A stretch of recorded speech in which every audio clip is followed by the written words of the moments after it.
मित्र हो, मैत्रिणींनो, मी तुम्हाला सांगतो, की मी 4 महिन्यातल्या या सगळ्या सुटलेल्या विषयावर हळू-हळू बोलणार आहे. कारण हे विषय संपलेले नाहीत हे लक्षात घ्या.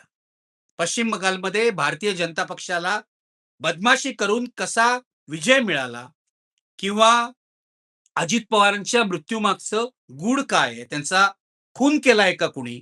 घातपात केलाय का कुणी? याविषयीही महत्त्वाची माहिती माझ्या हातात आहे. पण आज सुरू करतोय कॉकरोच जनता पार्टीपासून. गेले 10-12 दिवस तुम्ही पाहिलं असेल मीडियामध्ये कॉकरोच जनता पार्टीचा विषय आहे आणि माझ्या दृष्टीने भारतीय राजकारणाच्या दृष्टीने हा विषय महत्त्वाचा आहे. याचं कारण कॉकरोच जनता पार्टीला मिळणारा लाखो तरुणांचा, ज्याला तुम्ही जेन झी म्हणता, या तरुणांचा पाठिंबा हा भारतीय तरुणांच्या मनातल्या असंतोषाचं प्रतिबिंब दाखवतो.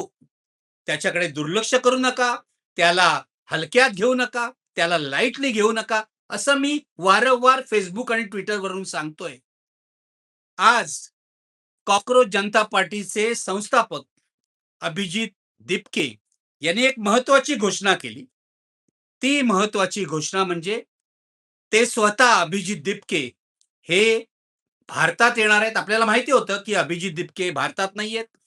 जसं ध्रुव राठी जर्मनीमध्ये आहे, तसेच अभिजित दिपके हे बोस्टनमध्ये होते आणि बोस्टनमधून ते सोशल मीडिया ऑपरेट करत होते, हे आपल्याला सगळ्यांना माहिती आहे. आता प्रश्न असा आहे, की भारतात परत आल्यावर मोदी सरकार त्यांना अटक करेल का? पण अभिजित दिपके फक्त भारतात परत येणार नाहीयेत, तर शिक्षण मंत्री ते धर्मेंद्र प्रधान यांचा राजीनामा ते मागणार आहेत, हे लक्षात घ्या.